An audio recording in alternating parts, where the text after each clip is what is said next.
Bonsoir ou bonjour, mes chers amis. Je suis avec vous, plein d'inspiration et désireux d'aborder un sujet qui me tient à cœur. Je vais vous dire pourquoi. Il y a des jeunes que nous côtoyons qui ne sont pas nécessairement des membres de notre réseau et qui ont glané à gauche et à droite des renseignements concernant le jovialisme et qui se figurent avoir affaire soit à un groupe de partouzeurs intellectuels qui pratiquent les orgies orgasmo-tabernaculaires chastes ou encore qui sont de lamentables niaiseux parce qu'ils ont laissé tomber tout. Alors ce soir, je veux redresser le portrait que l'on fait du jovialisme afin que vous soyez prémunis contre la désinformation qui, depuis trop longtemps maintenant, c'est commencé depuis toujours, je dirais, a caricaturé le mot jovialiste. Moi, j'ai commencé à développer cette idée à partir de mon inclination personnelle qui était entièrement donnée à la joie. Un jour, je me rappelle, il existait à l'époque, à la fin de l'époque des cours classiques, une fédération des cours classiques. Il y avait une dame qui était secrétaire générale qui me recevait lorsque je passais à cet endroit et qui m'a dit, savez-vous un peu un jour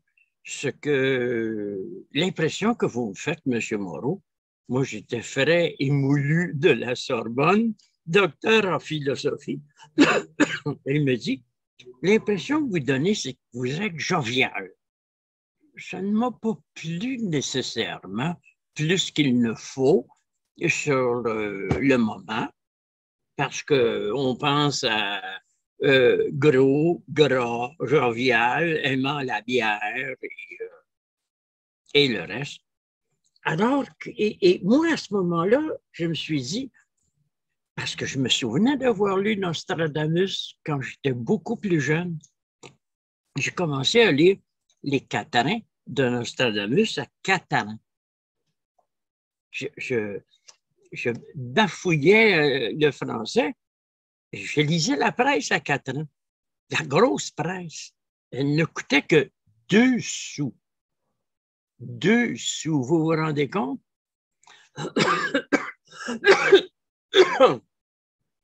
Alors, je me suis souvenu que Nostradamus disait qu'un jour, on verrait surgir des jovialistes dans la cité que 2 fleuves arrosent.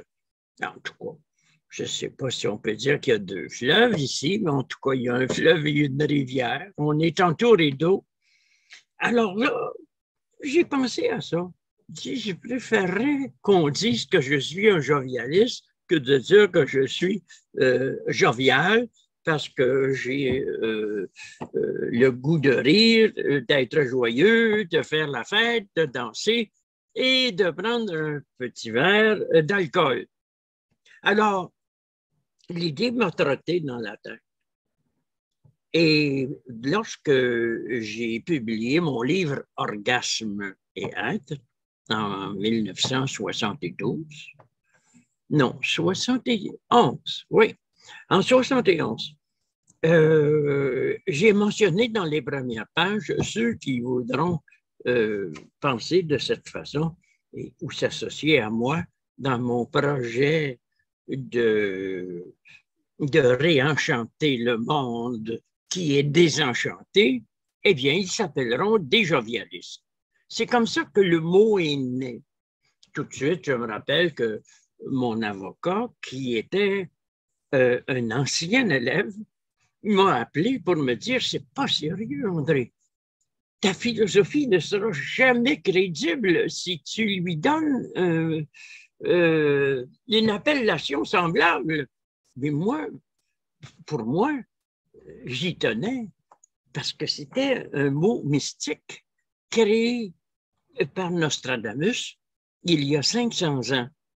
Et il devait y avoir une confirmation plus percutante quelques années plus tard. C'est soudainement, je me suis dit, mais quand donc Nostradamus est-il né? Il est né le 14 décembre, il y a à peu près 500 ans.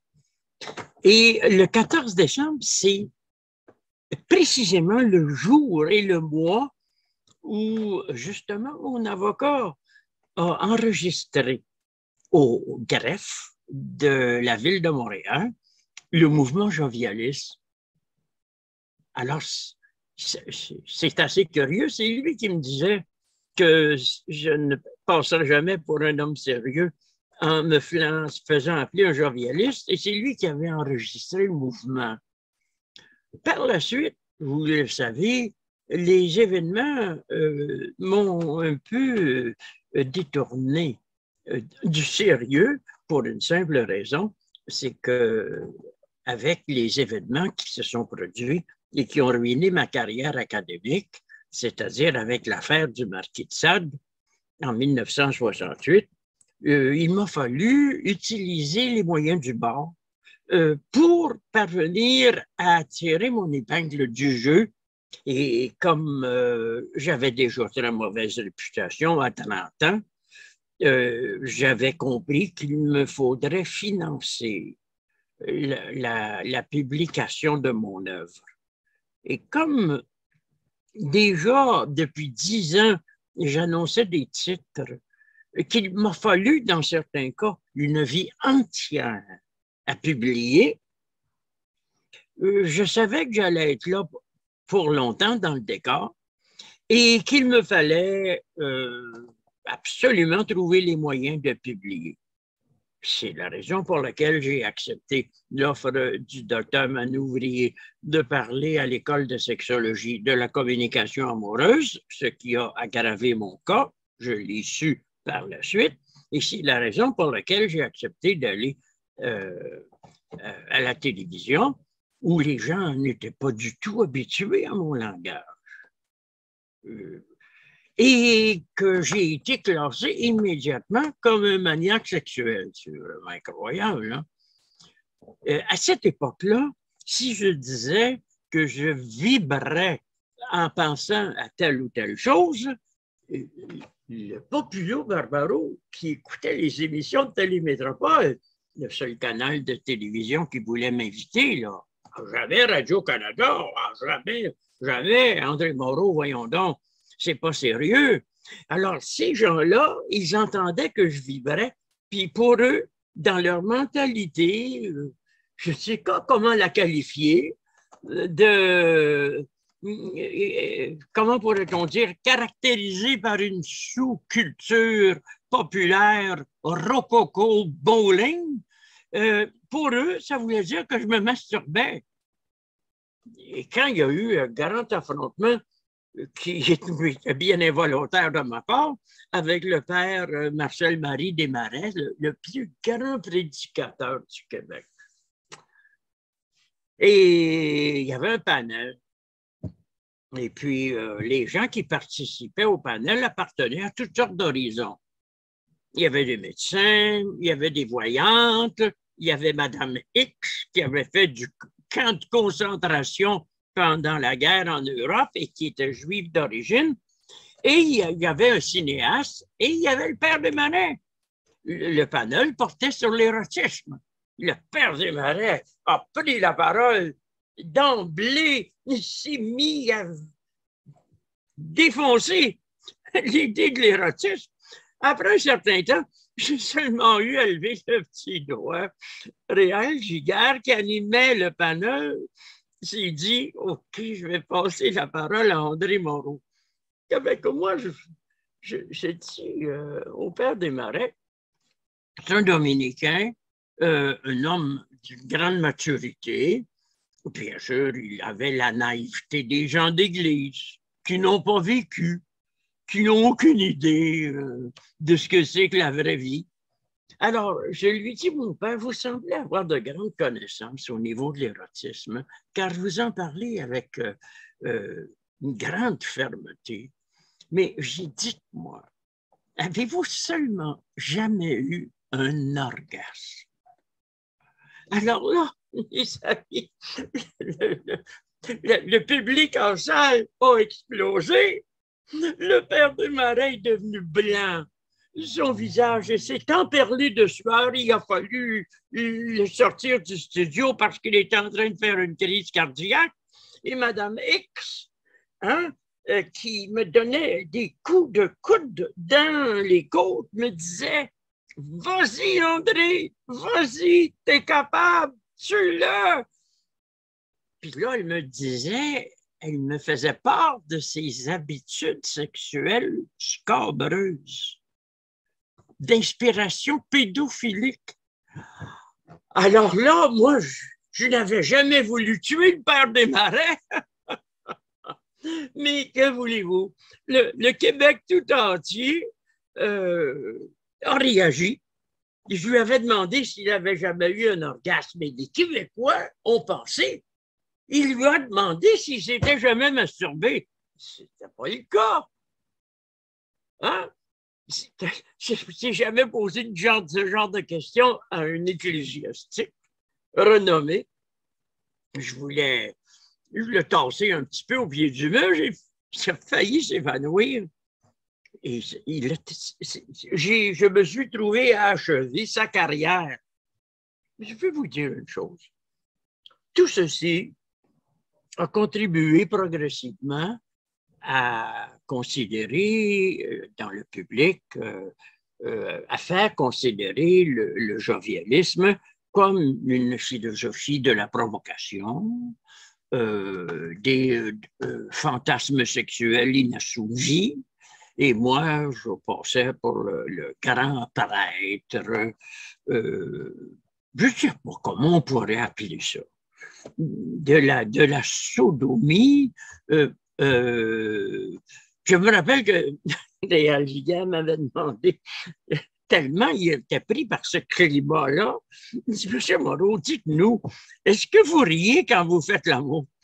Ça m'avait beaucoup surpris parce que Réal Giguère était un monsieur extrêmement réservé, un grand animateur, vraiment, un intervieweur hors pair.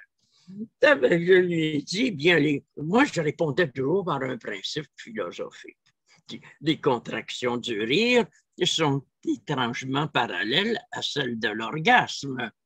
Alors, vous comprenez, c'est comme lorsque Julie Snyder m'a demandé, je ne sais pas moi, 30 ans plus tard, est-ce que vous vous protégez quand vous faites l'amour?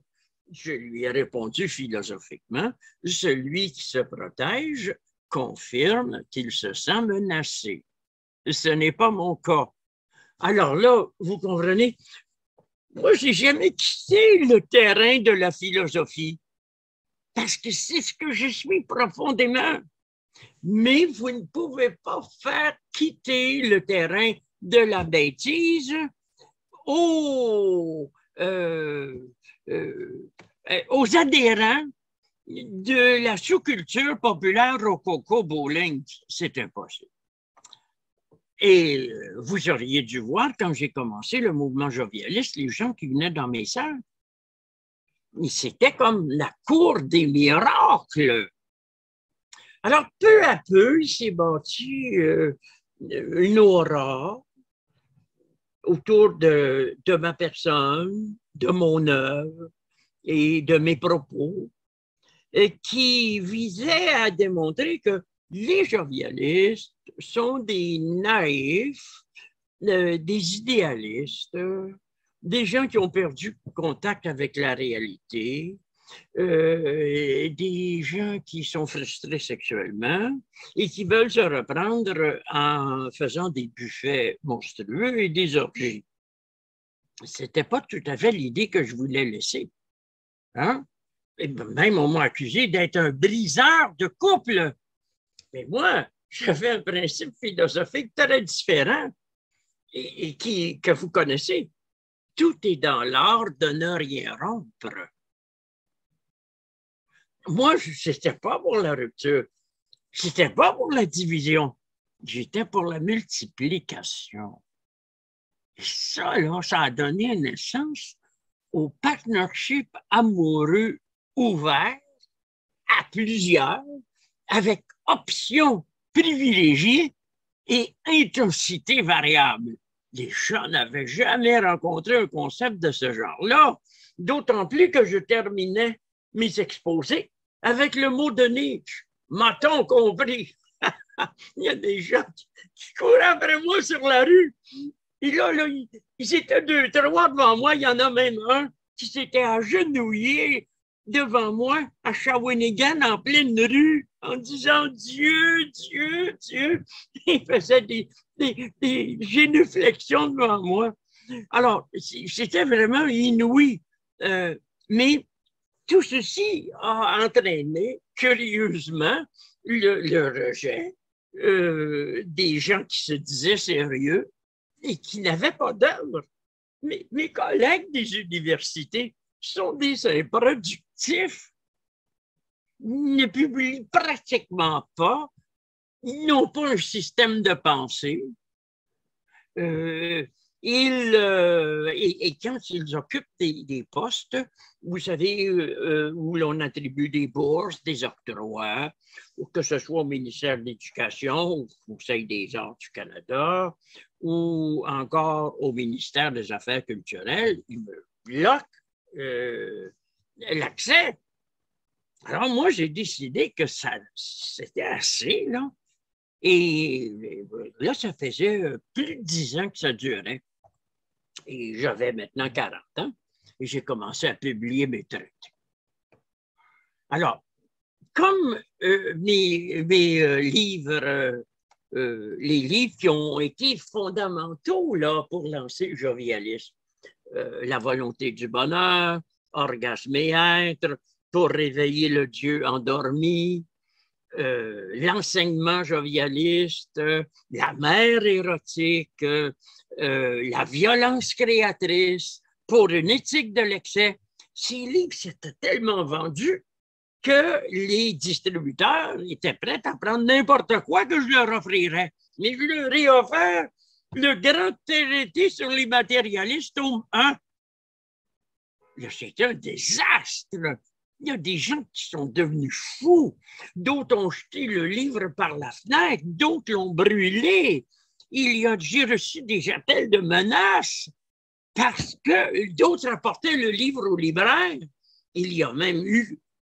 il y avait un libraire, mon Dieu, c'était où ça? Je pense que c'était La Chute, et qui avait en plein milieu de sa librairie un gros poêle à bois.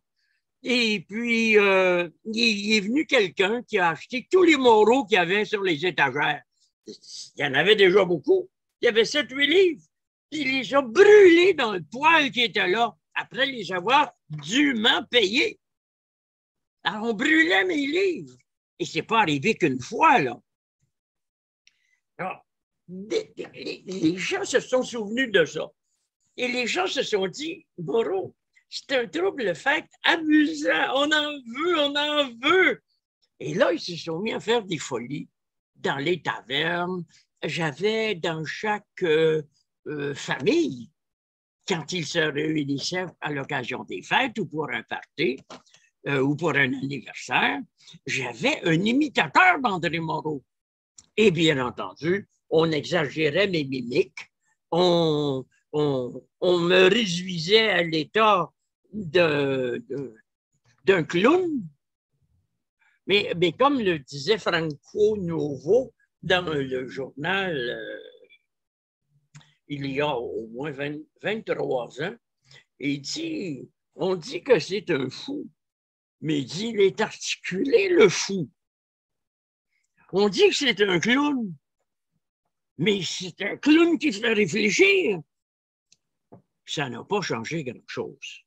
Et aujourd'hui, devant vous, je me vois obligé de dire que si dans ma philosophie, il y a une critique de l'appareil manipulateur plutocratique que j'ai clairement exprimé dans mon gros livre en 3 volumes, mon anti-politique, et une critique qui conteste la validité du travail.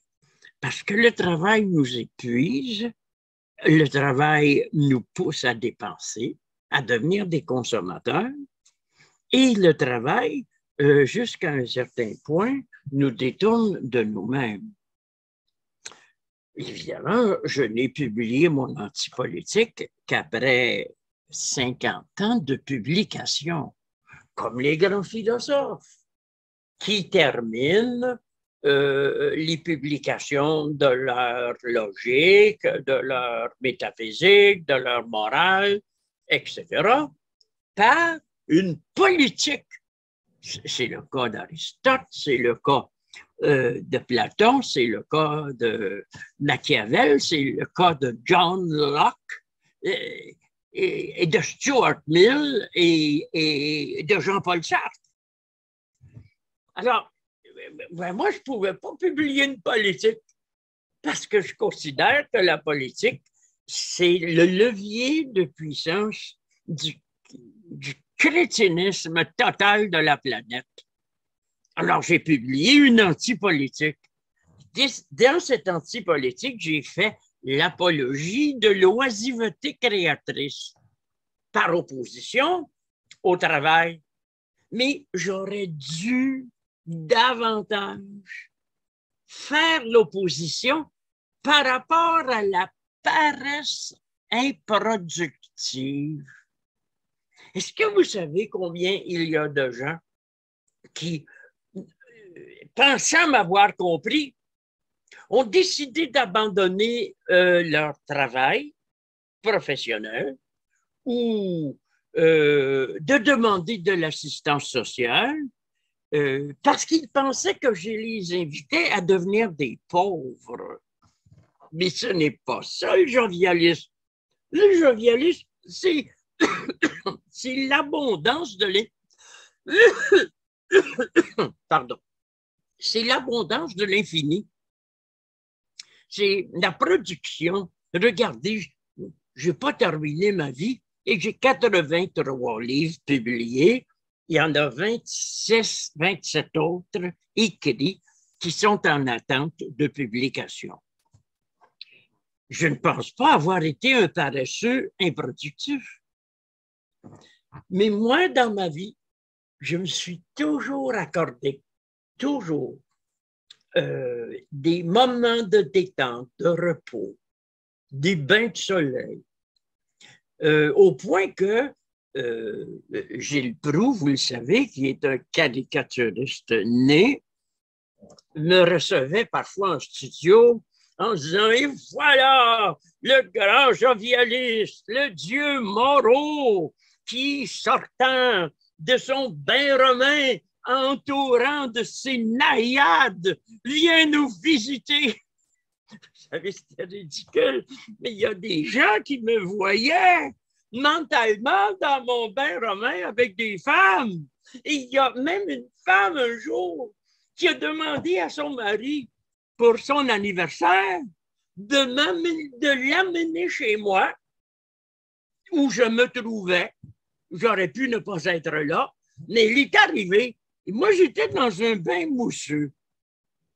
Puis elle était à genoux à côté du bain. Puis, bien sûr, elle me disait à quel point elle adorait ma philosophie, etc. Et j'ai dit, écoutez, vous allez vous rendre utile. Vous allez m'essuyer. Alors, c'était peut-être bien banal, mais répercuté par 1000 échos à travers le Québec, tout ceci a exagéré ma légende et tout ceci. N'oubliez pas, là, chaque fois que quelque chose de ce genre se passait, il y avait un photographe qui n'était pas tellement loin. Il y avait des gens avec des jumelles qui m'observaient sur ma terrasse au 16e quand je prenais des bains de soleil avec Francine, avec André, avec Magali à l'époque. Et ces gens-là tissaient des histoires, des scénarios invraisemblables à mon sujet. Puis moi, ça ne me dérangeait pas parce que ça faisait vendre mes livres. Et vous savez, quand je vendais mes livres, ça me permettait de payer mon imprimeur pour en publier d'autres. C'est pourquoi, au plan économique, là, je suis pauvre. Je n'ai pas un sou. Parce que j'ai tout donné à l'imprimeur. Même encore aujourd'hui, je collabore avec mon éditeur pour l'aider à payer l'imprimeur. Et alors, il ne me reste rien. Puis si je vis dans un aussi bel appartement, c'est que j'ai une femme particulièrement habile à faire des trouvailles géniales. Elle m'a trouvé un bureau présidentiel incroyable, mais elle l'a payé avec pratiquement rien. Pour moi, l'immatérialisme, là, c'est tellement évident parce que, étant donné que la matière n'existe pas, tu penses à quelque chose, tu le visualises et tu sais que tu peux le constituer. Il va arriver dans ta réalité. Et ça, moi, là, je suis très bonne là-dessus. Alors, j'ai pensé à certaines choses et puis pouf, pouf, pouf, pouf, ça m'arrivait. Mais vous devriez voir l'appartement, c'est un appartement royal. Ceux qui sont venus chez moi entendre mes causeries du mardi ne se reconnaîtraient pas. Il y a des plantes arborescentes, il y a des meubles en noyer, en acajou, des tapis tropicaux, des plantes incroyables. Mais que voulez-vous? Ça, là, c'est simplement parce que Jackie a appliqué un principe fort simple de ma philosophie. Le bonheur, ça rend intelligent. Ça donne des idées. Ça permet de suppléer aux défauts d'argent, aux défauts de contacts sociaux. Pouvez-vous croire que sur les 50 000 personnes qui sont venues entendre mes conférences, et sur la soixantaine de très proches qui vivent auprès de moi aujourd'hui, dont vous, il n'y a pratiquement personne du monde politique, du monde des affaires, des grands professionnels, des médecins, des avocats. Ça a été très, très, très rare. Oh, il y a peut-être l'ancien maire de Montréal qui est venu m'entendre jadis. Ça, c'est un maire, là, avant Jean Drapeau, Adhémar Renault. Puis lui, là, il avait 88 ans. Il s'installait dans la salle où je parlais avec sa canne bien installée comme ça. Puis à la fin, là, il allait voir mon père. On dit que votre fils aurait donc fait un maudit bon politicien. Puis là, je me dis, il n'a rien compris, là, lui. Mais c'était comme ça. Il s'appelait Adhémar Renault. Il y avait l'ancien chef de police, Gilbert. Il y avait eu des problèmes avec la mafia ou je ne sais pas quoi. Et il avait pris un cours en sociologie à l'Université de Montréal avec la criminologie. Puis lui, là, il se disait, c'est très sérieux, ça. C'est dramatique. C'est même tragique. Je vais aller écouter André Moreau. Alors, j'avais un ancien maire de Montréal, un ancien chef de police de Montréal, Doris Lucier et Paul Berval qui venaient m'entendre. Et puis finalement, Popeye et Moment, là, je ne sais pas leur nom d'acteurs, mais ces jeunes, c'est des gens plus jeunes que moi, ça. Et ils venaient prendre des cours d'humour en m'écoutant parler. Mais j'étais un humoriste bien malgré moi. Vous comprenez, j'avais une certaine répartie. Quelqu'un me demandait « Comment allez-vous, Monsieur Moreau? » Je répondais « Je vous dirai ça à la fin de la conversation. » Alors là, il ne me le demandait pas à la fin de la conversation. Alors, ce qui s'est produit, c'est que en amenant l'humour dans la philosophie, ça fait 3000 ans qu'il y a de la philosophie. Ça fait 3000 ans que les philosophes sont sérieux, que les philosophes ne parlent pas de sexe, d'érotisme, des femmes. Ça fait 3000 ans que les philosophes ne rient pas. Et moi, j'arrive avec tout ça. Je me permets d'être un philosophe moqueur qui a de l'humour, mais pas plus qu'il ne faut. Moi, j'ai un système philosophique très organisé. Attendez que mon petit livre Architectonique constitutive des principes fondamentaux de la conscience sorte. C'est un tout petit livre. Là, vous allez avoir des clés pour ouvrir les différents secteurs de mon système de pensée, de ma Weltanschauung métaphysique. Vous savez, mes chers amis, je n'ai jamais demandé aux gens de se conduire comme des innocents, des paresseux, improductifs, stériles. Je n'ai jamais demandé aux gens de se saouler, de se rouler dans la plume et le goudron, ou de se mettre tout nu. Moi, je me rappelle qu'il y a un homme qui est venu me voir ici un jour et il a parti une grande discussion absurde, tout simplement parce que quelqu'un, après que j'ai fait un exposé, a dit « Ainsi soit-il ». Et lui, il dit « Mais voyons donc, il méprise les femmes, il faut dire « Ainsi soit-elle ». Oh non. Puis là, il s'est mis à argumenter. Alors, il dit « Pour vous démontrer que j'ai raison, je me mets nu ». Je dis « Fou allié.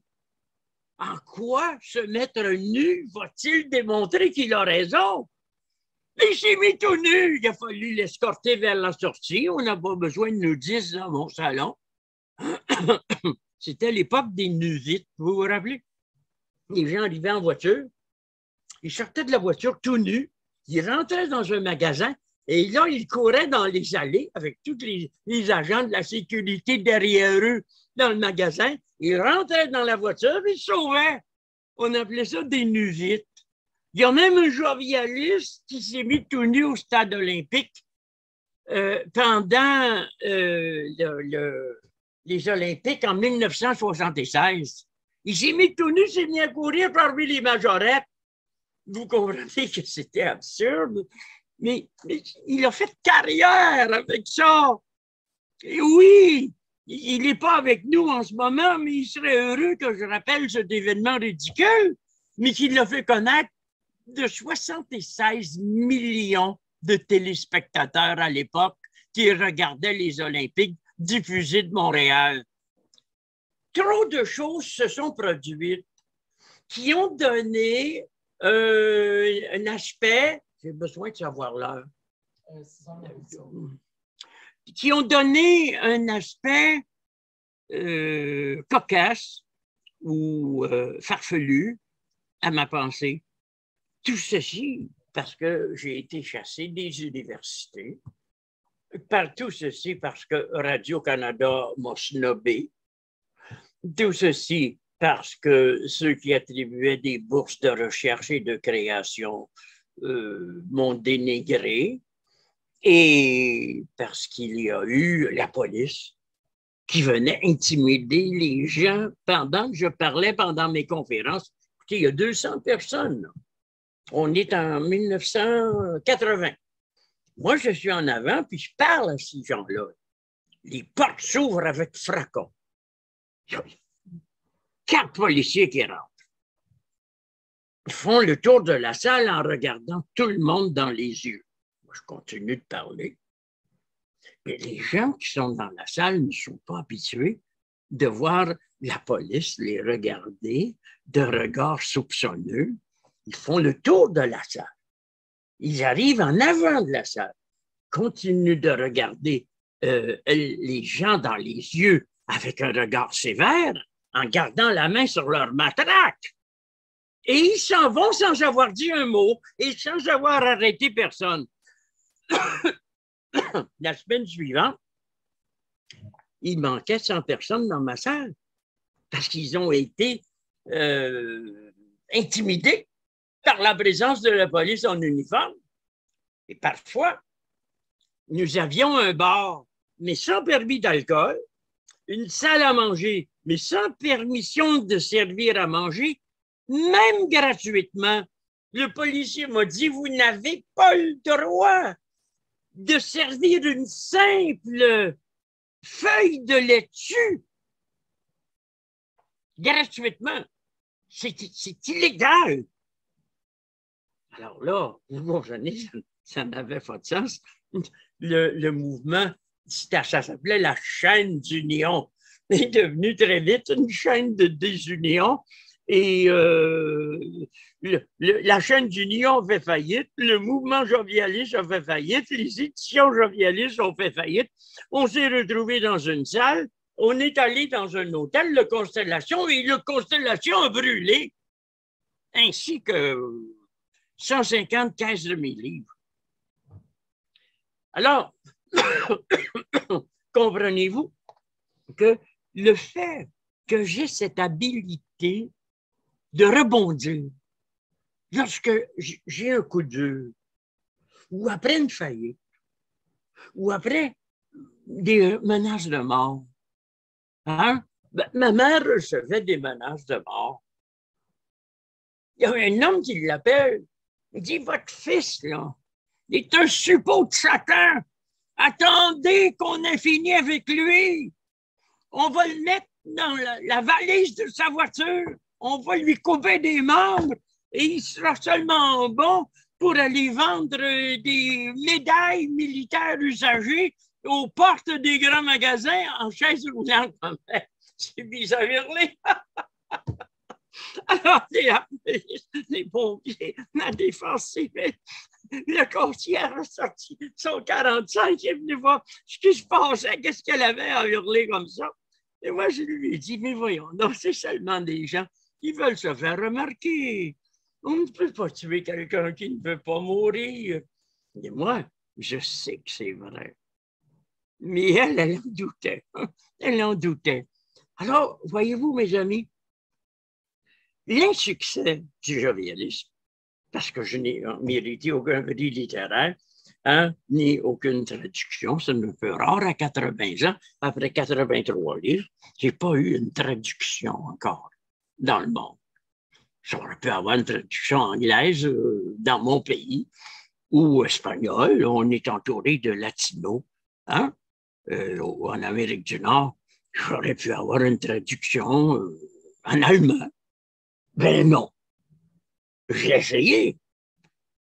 Là où je suis venu le plus proche de publier aux États-Unis, c'est aux éditions Playboy. Mais le comité de lecture a fait remarquer à Hugh Hefner que s'il me publiait, il aurait l'air d'un arriéré avec sa Playmate of the Month et que Playboy était 20 ans en arrière de ma vision érotologique du monde. Mais voyez-vous, mes amis, la pensée de philosophes comme moi est nouvelle. Elle remet en question l'orientation qui a été prise par la tradition philosophique. Elle remet en question la subordination de la pensée philosophique au dogme théologique de l'Église catholique. Elle remet en question le fait qu'un philosophe qui rit n'est pas un philosophe crédible. Il y a un jeune étudiant de l'Université Laval, pendant les premières années où Jackie était avec moi, qui appelle ici. Ça donne que Jackie est à côté du téléphone, puis elle décroche. Il dit, on aimerait bien inviter André Moreau, mais il n'est pas crédible. Il est toujours avec une poupouine blonde qui lui donne l'air d'être un souteneur. Ça fait que Jackie répond du tac au tac. Elle dit, monsieur, j'ai l'honneur d'être une de ces poupounes blondes, puis je suis bien content d'être auprès d'André Moreau. Il a fermé la ligne. Il ne s'attendait pas de la trouver là. Mais, voyez-vous, pour moi, je considère que les femmes ont été mon public privilégié. C'est elles qui m'ont soutenu le plus, qui m'ont accordé leur compréhension. Ça n'a pas été facile pour elles. Je me rappelle d'une femme qui s'appelait Monique, une très belle femme, qui s'était inscrite pour faire un voyage de groupe en Grèce. Mais elle ne l'avait pas dit à son mari. Quelque temps auparavant, elle m'avait entendu dire dans une conférence que la vérité nous rendra libres et qu'il valait mieux tout dire à la personne qu'on aime que de lui mentir et de la crétiniser par ce mensonge. Alors, l'avant-veille de son départ avec le groupe en Grèce, elle lui a dit qu'elle partait pour la Grèce avec André Moreau et les jovialistes. Il l'a battu pendant 5 heures. 5 heures. Les policiers, quand elle s'est enfin sauvée, à moitié nue, qui ont été appelés par les voisins, ont dit qu'ils n'avaient jamais vu une femme qui avait été autant battue. Vous savez, quand on reçoit des coups, on peut avoir des bleus, mais elle, son corps entier était bleu. Je ne pouvais pas croire qu'elle avait été assez sotte pour ne pas amener tranquillement son mari à comprendre. Au lieu de lui asséner la vérité comme un coup de matraque sur la tête, l'autre est devenu fou. Je ne suis pas d'accord pour qu'il l'ait battu. Elle a tellement souffert qu'elle dit, pour éviter d'être battue, je préfère rompre avec toi, ne plus jamais venir t'écouter dans les salles. Et pendant que mon mari va passer quelques mois en prison, je vais déménager et jamais personne ne saura plus où je vis. C'est une histoire malencontreuse. Hein? Mais aujourd'hui, vous savez, il y a encore des femmes qui disent à leur mari, je pense là, que j'aimerais ça aller en vacances avec un tel. Mais aujourd'hui, on n'est plus à l'époque où on se retenait. Les maris tuent leurs femmes. C'est la 17e femme au Québec, cette année, assassinée par son mari. Ces femmes-là auraient besoin d'avoir un cours de souplesse. Comment dire la vérité sans se faire tuer? Je suis très bon dans ce domaine-là. Parce que des gens comme moi dans l'histoire, il y en a beaucoup qui se sont fait tuer pour avoir dit la vérité. Mais moi, j'ai toujours employé la méthode douce. J'ai toujours fait rire les gens. Je les ai fait badiner. Écoutez, mes amis, il y a des gens qui étaient tellement convaincus que j'étais Dieu en personne, qu'ils m'offraient leur femme. Alors, vous comprenez bien que ce soir, j'ai voulu vous dire seulement ceci. Il est temps de comprendre que le jovialisme est quelque chose comme la philosophie du bonheur, mais que la philosophie du bonheur ne consiste pas à tout laisser aller. Les gens qui manquent de ponctualité, qui disent n'importe quoi, qui mentent, où il y a du non-dit, il y a du mi-dit. Hein? Je pense que l'on pourrait être impeccable et être jovialiste. Je pense qu'on pourrait rire et être fiable. Je pense qu'on pourrait être très heureux sans penser qu'on va dormir sous les ponts parce qu'on a refusé de travailler, parce qu'on est trop heureux. Je n'enseigne pas la pauvreté. Rappelez-vous, j'enseigne l'abondance de l'infini. Et ça prend de l'intelligence. M'a-t-on compris?